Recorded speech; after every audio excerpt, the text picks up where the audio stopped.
মুসলিম উম্মাহ যেন তাদের এক ভাইকে তারা ইসলামের কার্যক্রম পরিচালনার ক্ষেত্রে সহযোগিতা করতে না পারে, সেই জন্য অন্য দেশের উপরেও সে আধিপত্য বিস্তার করার স্বৈরতান্ত্রিক মনোভাব দেখাচ্ছে। আমরা এর তীব্র নিন্দা এবং প্রতিবাদ জানাই। ডক্টর জাকির নায়েক যদি বাংলাদেশে আসেন তাহলে সেই ক্ষেত্রে ভারতীয় এমন ধৃষ্টতাপূর্ণ আচরণের তীব্র প্রতিবাদ এবং তার বিরুদ্ধে শক্ত অবস্থান গ্রহণ করতে আমরা বাংলাদেশ সরকারকে, রাষ্ট্রকে আমরা আহ্বান জানাবো।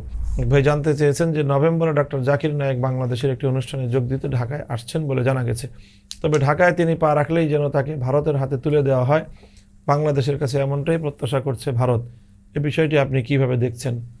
এ বিষয়টিকে আমরা অত্যন্ত জঘন্য মানসিকতা হিসাবে দেখছি। ভারত বাংলাদেশকে কতটা তার আশ্রিত রাজ্য হিসেবে এখনও দেখার চেষ্টা করে, ভারতীয় আধিপত্যবাদী একটি দৃষ্টিভঙ্গি হিসেবে আমরা এটাকে চিত্রিত করতে চাই।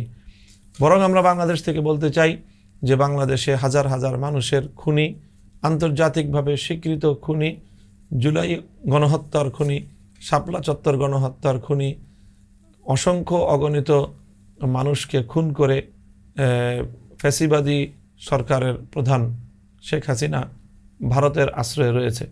বাংলাদেশের আদালতের পক্ষ থেকে ওয়ারেন্টভুক্ত আসামি সে ভারতে আশ্রয় নিয়ে সেখানে সে তার কার্যক্রম পরিচালনা করছে। সেখান থেকে বাংলাদেশের অভ্যন্তরে নানা ধরনের উস্কানি প্রদান করে যাচ্ছে।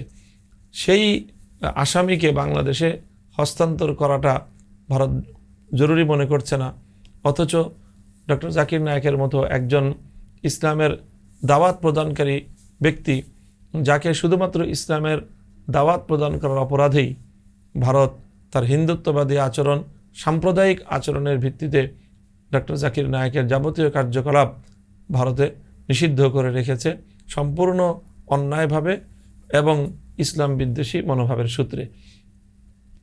নিজে এমন কার্যক্রম পরিচালনা করেছে নিজ দেশে ভারত, উপরন্তু মুসলিম উম্মাহ যেন তাদের এক ভাইকে তারা ইসলামের কার্যক্রম পরিচালনার ক্ষেত্রে সহযোগিতা করতে না পারে, সেই জন্য অন্য দেশের উপরেও সে আধিপত্য বিস্তার করার স্বৈরতান্ত্রিক মনোভাব দেখাচ্ছে। আমরা এর তীব্র নিন্দা এবং প্রতিবাদ জানাই।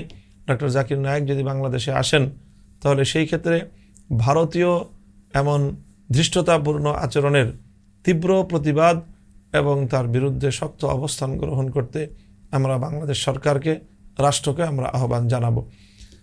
আমরা চাই যে ডক্টর জাকির নায়েক সাহেব তিনি তার দাওয়াতি কার্যক্রম পরিচালনা করুন, তবে এক্ষেত্রে আলেম ওলামাদের পরামর্শ এবং মতামত নিয়ে তিনি যেন তার কার্যক্রম পরিচালনা করেন, এতে তার দাওয়াতি কার্যক্রম আরও বেশি ফলপ্রসূ হবে বলে আমরা আশাবাদী। প্রিয় দর্শক শ্রোতা মণ্ডলী, এতক্ষণ পর্যন্ত আপনারা আমাদের সঙ্গে ছিলেন।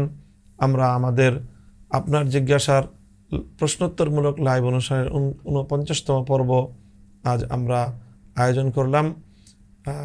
আজ এখানে আমরা বিদায় নিচ্ছি, আবারও দেখা হবে ইনশাল্লাহ পরবর্তী সোমবার। ততদিন আল্লাহ আমাদের সকলকে ভালো রাখুন, সুস্থ রাখুন, আমাদের সকলের মঙ্গল করুন। ও আখিরু দাওয়ানা আনিল হামদুলিল্লাহি রাব্বিল আলামিন।